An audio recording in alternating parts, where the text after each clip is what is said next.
आता है वो मोदी की रैली में खर्चा होता है।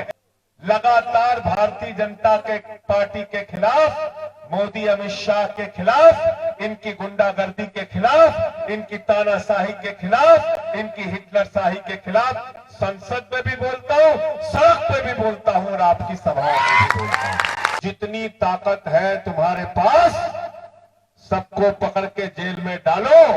जिस दिन सत्ता परिवर्तन होगा, एक एक चीज का हिसाब सूद समेत, ब्याज समेत लिया जाएगा। बिरसा मुंडा जी को मानने वाले लोगों, सूद ब्याज समेत इस चुनाव में इनसे बदला ले लेना, झाड़ू चलाना, झाड़ू। बताओ हमारे आदिवासियों के विकास का फंड कहां गया? हमारी सड़कों का फंड कहां गया? स्कूलों का फंड कहां गया? अस्पतालों का फंड कहां गया? गांव के विकास का फंड कहां गया? तो सरकार ने बताया वो तो मोदी जी की रैली में खर्चा हो गया। इस पूरे क्षेत्र में, पूरे इलाके में, पूरे गुजरात के अंदर चैतर बसावा की आवाज पहुंचने लगी। किसके लिए? आदिवासी समाज के लिए, आदिवासी के हक के लिए, गुजरातियों के हक के लिए। क्या गलती की इन्होंने? इंटर पास करने के बाद आदिवासी समाज के बच्चों को जो सुविधाएं मिलती थी, स्कॉलरशिप मिलती थी, वो सरकार ने बंद कर दिया। आपके इस विधायक ने, आपके इस भाई ने गांधीनगर में आंदोलन किया और वो सारी व्यवस्था जो पहले से थी बच्चों के लिए बहाल हुई। ये लड़ाई लड़ने का काम किया। फिर क्या किया इन्होंने गलती? दूसरी गलती की, एक आरटीआई लगा दी। विधायक जी ने आरटीआई लगाई, चैतर भाई ने आरटीआई लगाई। बताओ हमारे आदिवासियों के विकास का फंड कहां गया? हमारी सड़कों का फंड कहां गया? स्कूलों का फंड कहां गया? अस्पतालों का फंड कहां गया? गांव के विकास का फंड कहां गया? तो सरकार ने बताया वो तो मोदी जी की रैली में खर्चा हो गया। कितना पैसा खर्चा हुआ मालूम है? कितना पैसा खर्चा हुआ? 50 करोड़। कितना? 50 करोड़। 50 करोड़ में आदिवासी समाज के बच्चों के लिए अच्छे स्कूल बन सकते हैं। 50 करोड़ में अच्छे अस्पताल बन सकते हैं। आपके गांव की सड़कें बन सकती हैं। आपको पीने का साफ पानी पहुंच सकता है। लेकिन आपका पैसा, आदिवासी विकास फंड का पैसा 50 करोड़ रुपए नरेंद्र मोदी की रैली में खर्चा हुआ। और जब वो खर्चे का हिसाब हमने देखा तो होश उड़ गए। मोदी जी का स्टेज कितने में बना था पता है आपको? 7 करोड़ रुपए का स्टेज। मोदी जी की रैली में लोगों को लाने के लिए कितना बस का खर्चा हुआ है पता है? 7 करोड़ रुपए। मोदी जी की रैली में जो शौचालय बना था उसमें कितना खर्चा है पता है? 2 करोड़ 40 लाख रुपए। और मोदी जी की रैली में जो समोसा खाया गया उसका दाम पता है? 2 करोड़। गलत तो नहीं कह रहा हूं भाई? एक समोसे का दाम कितना है? अभी वहां कह रहे थे 5 रुपए। निरंजन भाई, चैतर भाई, 5 रुपए में तो 2 करोड़ में कितना समोसा मिला? 40 लाख समोसा। कितना? मोदी जी की रैली में 40 लाख समोसा खा गए। फिर बाद में मैंने सोचा इसीलिए शौचालय बनाने में 2 करोड़ 40 लाख खर्चा किया। ऐसे बेईमान लोग हैं, ऐसे बेईमान लोग हैं। आपके बच्चों के भविष्य के लिए जो पैसा आता है वो मोदी की रैली में खर्चा होता है, वो भाजपा की रैली में खर्चा होता है। बताओ, अगर इसकी आवाज आपका विधायक उठा रहा है, आपका भाई उठा रहा है, तो वो सही कर रहा है या गलत कर रहा है? अगर वो सही की लड़ाई पे लड़ रहा है, आप उसको पकड़ के जेल में डालोगे। पूरी जनता, पूरा आदिवासी समाज, पूरा गुजरात, पूरा दिल्ली और हम सब लोग अपने इस भाई के साथ खड़े हैं, इसकी बहादुरी के साथ खड़े हैं।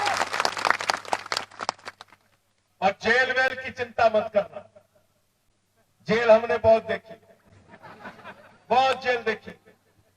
केजरीवाल साहब को पकड़ के जेल में डाल दिया, मनीष सिसोदिया को पकड़ के जेल में डाल दिया, सत्येंद्र जैन को पकड़ के जेल में डाल दिया, मुझे पकड़ के जेल में डाल दिया।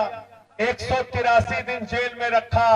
जब मैं जेल से बाहर निकला, लोगों ने कहा संजय जी सावधान रहना, अब थोड़ा कम बोलना। मैंने कहा जरा चढ़ाओ कार के ऊपर, अभी बताता हूं।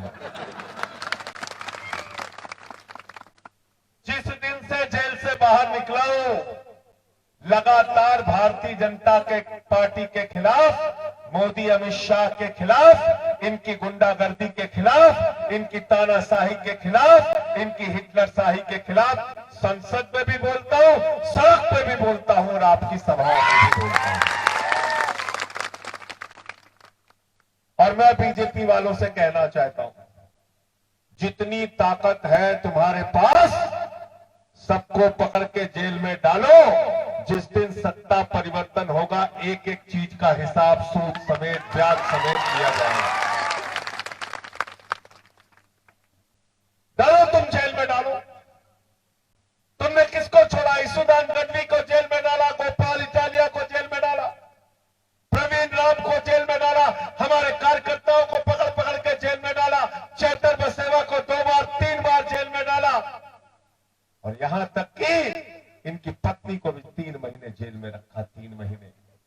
और अगर ये अत्याचार याद है, ये जुल्म और ये अपराध भारतीय जनता पार्टी का याद है, तो मैं आपसे कहने के लिए आया हूं, बिरसा मुंडा जी को मानने वाले लोगों, सूद प्याज समेत इस चुनाव में इनसे बदला ले लेना, झाड़ू चलाना, झाड़ू।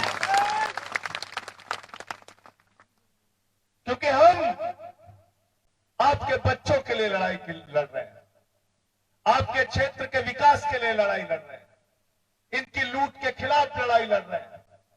अभी मैं सूरत में था, बताया गया यहां पे एक स्मार्ट मीटर आया है। पता नहीं आप लोगों के यहां आया कि नहीं आया? आ गया तो थोड़ा थोड़ा आया। तो हमने पूछा भाई स्मार्ट मीटर कैसा आया है? टाई पहन के आया है, कोट पहन के आया है, जीन्स पहन के आया है, टी शर्ट पहन के आया है? बोले नहीं नहीं साहब, स्मार्ट मीटर आया है, भाजपा वालों का स्मार्ट मीटर। वो स्मार्ट मीटर क्या है पता है आपको? जैसे मोबाइल में रिचार्ज कराते हो, पैसा खत्म, मोबाइल बंद। ये स्मार्ट मीटर। रात में 2 बजे 3 बजे आप लोग सो रहे हो, बच्चा रो रहा है, पैसा खत्म, बिजली खत्म, स्मार्ट मीटर बंद। घर में बाप बीमार है, मां बीमार है, रात में बिजली गुल, पैसा खत्म, स्मार्ट मीटर बंद। तो मैं आप लोगों से कहना चाहता हूं, आम आदमी पार्टी वालों को जिताइए। ये स्मार्ट मीटर की लूट हम लोग खत्म करेंगे, पूरे गुजरात से खत्म करेंगे। और जो आपकी बत्ती गुल कर रहे हैं, उनकी बत्ती गुल करना है कि नहीं करना है? बताओ, करना है ना? करना है। कैसे कैसे लोग हैं, देशभक्त बनते हैं, कहते हैं हम बड़े धर्म को मानने वाले लोग हैं। धर्म को जानते हो भाजपा के लोगों? तुम लोग, भगवान श्री राम ने सबरी के जूठे बेर खाए, भगवान श्री राम को निषाद राज का साथ मिला, भगवान श्री राम ने भालुओं की, बानरों की सेना बनाकर रावण का नाश किया। ये भगवान श्री राम का चरित्र था। और तुम लोग आज रावण के रास्ते पर चल रहे हो, इसलिए हमारी लड़ाई तुम्हारे साथ है, तुमको खत्म करने की लड़ाई है। मंदिर में चंदा चोरी करनी, मैंने पकड़ा, मंदिर का पैसा खा लिया। अभी वो मनरेगा की स्कीम महात्मा गांधी जी के नाम पे थे, उसको जी राम जी पे कर दिया।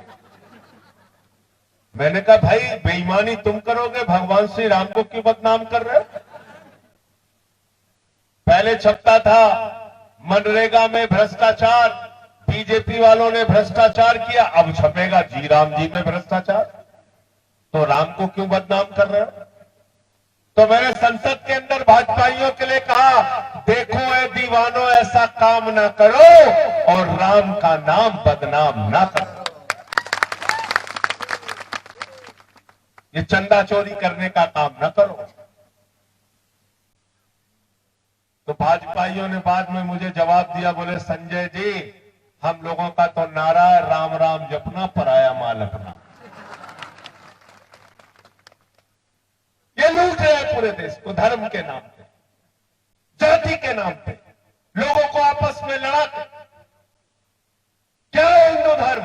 हिंदू धर्म में रामचरितमानस की चौपाई कहती है सब नर करहीं परस्पर प्रीति, सारे लोग आपस में प्यार से रहें। हिंदू धर्म कहता है वसुधैव कुटुंबकम, पूरा विश्व हमारा परिवार है। हिंदू धर्म में जब हम अपनी पूजा खत्म करते हैं हम कहते हैं धर्म की जय हो, अधर्म का नाश हो, प्राणियों में सद्भावना हो, विश्व का कल्याण हो। यह है हिंदू धर्म। और भाजपा क्या करते हैं? मंदिर का उद्घाटन हुआ मेरे मित्रों, जरा ध्यान से सोचना जो बात मैं कह रहा हूं। मंदिर का उद्घाटन हुआ, उत्तर प्रदेश के मुख्यमंत्री योगी आदित्यनाथ जी गए, उनके साथ उत्तर प्रदेश की राज्यपाल आनंदीबेन पटेल गई। लेकिन जब भारत के प्रधानमंत्री गए तो उनके साथ आदिवासी समाज से आने वाली महामहिम राष्ट्रपति द्रौपदी मुर्मू नहीं गई, क्योंकि ये आदिवासी को अपने वोट के लिए राष्ट्रपति तो बना सकते हैं लेकिन मंदिर में बैठ के साथ में पूजा नहीं कर सकते। ये घृणा की भावना, ये नफरत की भावना इन लोगों के मन में है। जंगल में रहने वाला, गांव में रहने वाला, गरीबों के लिए लड़ने वाला चेतर बसावा कैसे आगे बढ़ जाए? इसको जेल में डालो, इस पे मुकदमे लगाओ, इसको रोकने का काम करो। लेकिन मैं मोदी जी आपसे कहना चाहता हूं, हर्ष सांघवी जी आपसे कहना चाहता हूं, यहां के मुख्यमंत्री और भारतीय जनता पार्टी के लोगों से कहना चाहता हूं, जितना चेतर बसावा को रोकने का काम करोगे उतना जनता का समर्थन आम आदमी पार्टी और चेतर बसावा और अरविंद केजरीवाल के पक्ष में बढ़े। क्योंकि हम नफरत की बात नहीं कर रहे हैं, हम काम की बात करते हैं। जाकर देखिए दिल्ली के अंदर ऐसे सरकारी स्कूल दिल्ली में केजरीवाल जी ने बनाए जहां पर बच्चों की पढ़ाई के लिए जो कमरे बने हैं उसमें एयर कंडीशन लगा हुआ है। दिल्ली के सरकारी स्कूलों में हॉकी के ग्राउंड बने हैं, एथलीट के ग्राउंड बने हैं, स्विमिंग पूल का निर्माण हुआ है। जब हमने दिल्ली में सत्ता संभाली, बिजली 300 यूनिट फ्री देने का काम किया, पानी फ्री देने का काम किया, माताओं बहनों के लिए बस की यात्रा फ्री की और सब कुछ फ्री करने के बाद मुनाफे का बजट दिया, क्योंकि आम आदमी पार्टी ईमानदारी की सरकार चलाती है और जनता का भला करती है। हम गुजरात में गए, गुजरात में 300 यूनिट बिजली फ्री दिया, मोहल्ला क्लिनिक बनाया। 30-30 साल से जिन नहरों में पानी नहीं आ रहा था वहां पानी पहुंचाने का काम किया, नौजवानों को सरकारी नौकरी देने का काम किया, क्योंकि हम ईमानदारी से काम करते हैं। भगवंत मान और अरविंद केजरीवाल ने काम करके दिखाया है। और मोदी जी क्या करते हैं? क्या बोला था नौजवानों को? 2 करोड़ नौकरी हर साल बोला था, नहीं बोला था? 12 साल में कितनी नौकरी मिलनी चाहिए थी? 24 करोड़। 24 करोड़, 24,000 नौकरी भी नहीं दिया। क्या कह रहे थे? इतना काला धन लाएंगे, ट्रक में लाद के लाएंगे, हवाई जहाज में लाद के लाएंगे, बैलगाड़ी से लाएंगे, हर आदमी के खाते में कितना जमा कर देंगे? जोर से बोलिए, सबको याद है, कोई भूला नहीं है। ये हमारी बहनें जो बैठी हैं, इन्होंने अपने पति से छिपा के 1500 की नोट जो घर के संदूक में रखी थी, मोदी जी ने कहा नोटबंदी हो गया, यही काला धन है, निकाल के जमा कर, वो भी जमा करा दिया, वो भी जमा करा दिया। हर चीज में झूठ बोला। डिजिटल इंडिया के नाम पे झूठ, मेक इन इंडिया के नाम पे झूठ, स्वदेशी के नाम पे झूठ, आत्मनिर्भर भारत के नाम पे झूठ। इसलिए मैंने भारतीय जनता पार्टी का नाम बदलकर भारतीय झूठा पार्टी रख दिया है। झूठा पार्टी, ईमानदार और सच बोलने वाले लोगों की पार्टी है आम आदमी पार्टी, जिसमें अरविंद केजरीवाल जो वादा करते हैं वादे से ज्यादा करके दिखाते हैं। ये हमारी पार्टी का नारा है। और मैं एक ही बात कह के अपनी बात को खत्म करूंगा। ये हमारे जितने भी कैंडिडेट तालुका से खड़े हैं, जिला पंचायत में खड़े हैं, इनको अपना वोट देने के लिए जाना तो चैतर बसेवा के ऊपर जो अत्याचार हुआ है उसको याद करके जाना। पूरा परिवार सुबह से लाइन में लग के वोट देना, इनको झाड़ू चलाना, इनको जिताना और जवाब देना जुल्म का, जवाब देना अत्याचार का, जवाब देना जेल का जवाब अपने वोट की ताकत से देना। क्योंकि ये वोट की ताकत बाबा साहब डॉक्टर भीमराव अंबेडकर की बदौलत आपको मिला है। ये वोट की ताकत भारत के संविधान की बदौलत आपको मिली है। ये वोट की ताकत जब मिली तो बाबा साहब ने लिखा राष्ट्रपति के वोट की गिनती भी एक होगी, प्रधानमंत्री के वोट की गिनती भी एक होगी, सांसद के वोट की गिनती भी एक होगी, विधायक के वोट की गिनती भी एक होगी और आदिवासी समाज के गरीब मजदूर के वोट की गिनती भी एक होगी, दो वोट नहीं।